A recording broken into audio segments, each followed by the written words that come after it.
صحیح رخ پہ موڑ دے گا۔ ہیں جی، ہاں جی، ایسا ہو سکتا ہے، اللہ کرے گا وہی کر سکتا ہے۔ جی بے شک، ڈوبتے کو تنکے کا سہارا۔ معمار نے مجذوب کے ہاتھ چومے اور گھوڑے پہ سوار ہو کے بتائی ہوئی منزل کی تلاش میں نکل پڑا۔ لاہور سے ملتان کی راہ ان دنوں راوی کے کنارے کنارے ہوا کرتی تھی۔ وہ راوی کنارے بنی سڑک پہ لاہور سے ملتان کی طرف چلتا چلتا، جب وہ دونوں شہروں کی درمیانی جگہ سے تھوڑا آگے بڑھا تو اسے وہ دھوبی گھاٹ نظر آ گیا۔ وہ دھوبی گھاٹ الگ تھا، لگتا تھا یہاں صرف کپڑے ہی نہیں، ہر میلی شے دھوئی جاتی۔ ایک پر نور چہرے والا سفید ریش کمر خمیدہ درویش دھوبی گھاٹ پہ میلے کپڑوں کی گٹھڑی کھولے ہر کپڑے کا میلا پن مل مل کے دھو رہا تھا۔ میلے کپڑے اس اجلے دھوبی کے ہاتھ میں آتے ہی دمکنے لگتے۔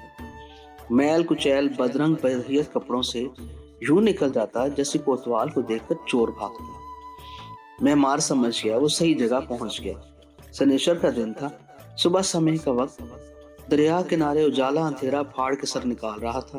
اس کے اپنے اندر اجلے جذبوں نے سر اٹھایا اور وہ ہاتھ جوڑ کے دھوبی کے سامنے جا کھڑا بولا، سرکار دہلی سے آیا ہوں۔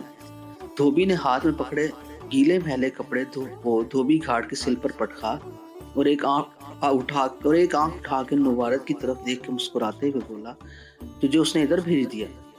جی سرکار۔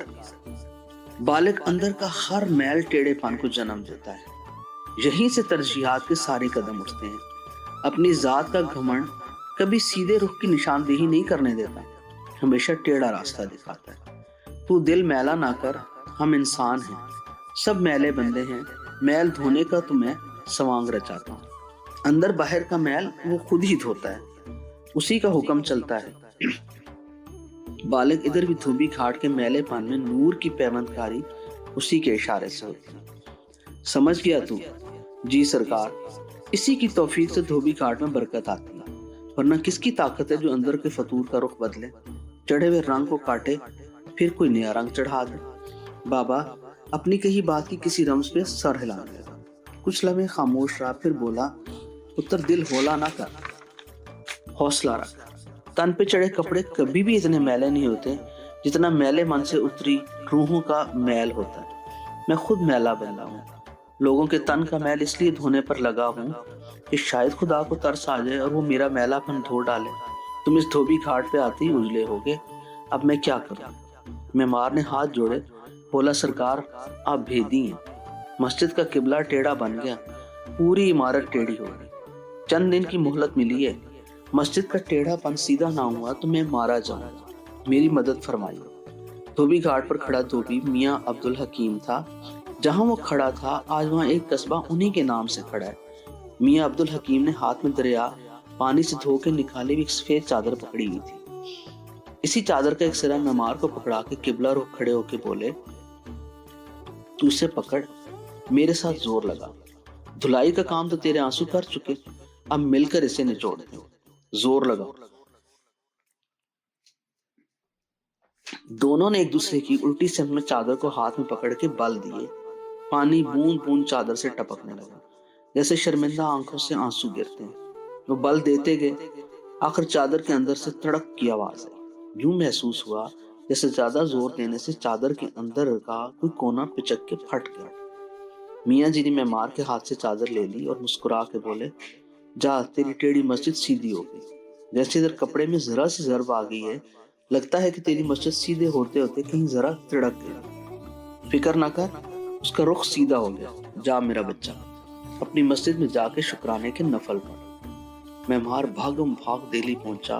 ادھر پہنچا تو حیران، مسجد کا رخ بدلا ہوا تھا، قبلہ سیدھا صحیح سمت میں تھا۔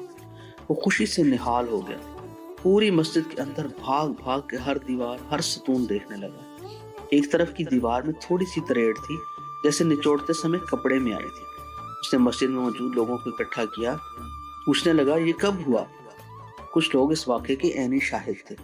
بولے، یہ پچھلے سنیچر کی بات ہے، صبح دم کی ساعتیں تھی، ہم بیٹھے تسبیح پھیر رہے تھے کہ ایک دم سے زلزلہ آ گیا، مسجد کی دیواریں، ستون، چھت اور قبلے کی محرابیں سب اپنی جگہ سے سرکنے لگی، عجیب سا شور تھا، ہم سہم گئے۔ پھر ادھر اس دیوار میں تڑاک سے آواز آئی، یہ دراڑ پڑ گئی، زلزلہ رک گیا، کافی دیر بعد ہمارے اوسان بحال ہوئے تو ہمیں احساس ہوا کہ مسجد کا رخ سیدھا ہو گیا۔ یہ سب کیسے ہوا؟ کس نے کیا؟ معمار نے صحیح رخ پہ قبلے پر سر جھکا لیا، سجدے میں گر گیا۔ پتہ نہیں کتنی دیر صحیح رخ پہ کیے سجدے میں پڑا رہا، آنسوؤں کی بوندا باندی سے خود کو نچوڑتا موسلا دھار ہو گیا۔ تڑاک تڑاک کی آوازیں اسے اندر ہی اندر کہیں اپنے من میں سنائی دیتی رہیں۔ اس کے اندر کے سارے رخ سیدھے ہونے لگے۔ اس کا شاہی مہمان ہونے کا گھمنڈ تو کب سے اترا ہوا تھا۔ اسی لمحے وہ عاجزی اور بندگی کی اس معراج پہ پہنچا ہوا تھا جب میلے من میں اجالے کی پیوند کاری ہوتی، جب انسان کو اللہ کا قرب اصل رخ ملتا، جب وہ اپنے جسم و جان سے اپنی روح کو الگ کر کے دھوبی گھاٹ پر چڑھا اپنے میلے پن کو دھونے میں مصروف ہوتا ہے۔ ایسے لمحے اندر میل کا کوئی دھبا نہیں رہتا، کوئی زیرو کائنات بھر میں اس سے برا نہیں لگتا، ساری برائیاں صرف اسے اپنے من سے جڑی نظر آتی ہیں۔ ایسی آنکھیں بنا دھوبی گھاٹ پہ چڑھے کہاں ملتی ہیں؟ جنہیں ایسی آنکھیں نصیب ہو جائیں وہ دوسروں کے عیب سے نہ آشنا رہتی ہیں، اپنے عیبوں سے آشنائی حاصل کر کے توبہ کے آنسو بہاتی ہیں۔ ایسے آنسو ہر میلے پن کو دھونے کی شکتی رکھتے ہیں۔ سوچتا ہوں کبھی جا کے میاں عبدالحکیم کی پراندھی بیٹھوں اور ہاتھ جوڑ کے کہوں، سرکار ہم ٹیڑھی بنیادوں پر کھڑے غلط سمت پر چلتی قوم کے افراد ہیں۔ اپنے کندھے کا رومال دھوبی گھاٹ میں بھگو کے اس کا ایک کونا ہمیں پکڑا کے نچوڑ دیں، بھلے کہیں کوئی تریڑ آ جائے۔ کسی طرح تو ہمارا قومی قبلہ درست ہو، کسی طرح بھیڑ بکریاں سمجھ کے ہمیں ہانکنے والے کے ڈریے اپنی ترجیحات بدل لیں۔ وہ اپنی ذات کے لیے نہ جئیں، اپنے حصے کی تھوڑی سی چھاؤں ہمیں بھی دے دیں۔ ہم مدت سے دھوپ میں پڑے جل رہے ہیں، ہمیں ہانکنے والوں کو اس کا شعور دے دیں۔ کچھ ایسا چمتکار کریں کہ ہم ساری قوم اپنی ہوس کاری اور ذاتی مسلطوں سے نکل کے خدا کی دی ہوئی سب سے بڑی نعمت اپنے پاکستان کو بنائیں، سجائیں، اسے اپنا گھر سمجھیں، اسے اپنی مسجد بنا لیں، اس کا قبلہ سیدھا کر لیں۔ اس ملک میں ہر طرح کے فساد سے بچیں، یہاں کا کوئی باسی دوسرے دیس باسی کو دھوکہ نہ دے، دھکا نہ دے۔ جیسے ہم اپنا گھر صاف ستھرا اور پاکیزہ رکھنے کی صحیح کرتے ہیں، اسی طرح پورے کے پورے ملک کو خوبصورت، خوشحال اور پوتر رکھیں۔ یہاں کے رکھوالے ہمیں نہ لوٹیں، ہمارے ساتھ عدل کریں، یہاں کے سارے لوگ امن میں رہیں۔ سمجھ نہیں آتی اتنی ساری باتیں کہنے میں اکیلا کیسے جاؤں، میاں جی کے پاس کس منہ سے جاؤں۔ ابھی شرمندگی، شرمساری اور ندامت پر اتنے آنسو نہیں بہائے کہ اندر کا میلا پن دھلے۔ اب من کو دھویا ہی نہیں تو اسے نچوڑنے کے لیے وہاں کیسے پہنچوں؟ اپنے دیش کی ٹیڑھی مسجد کا قبلہ کیسے درست کرواؤں؟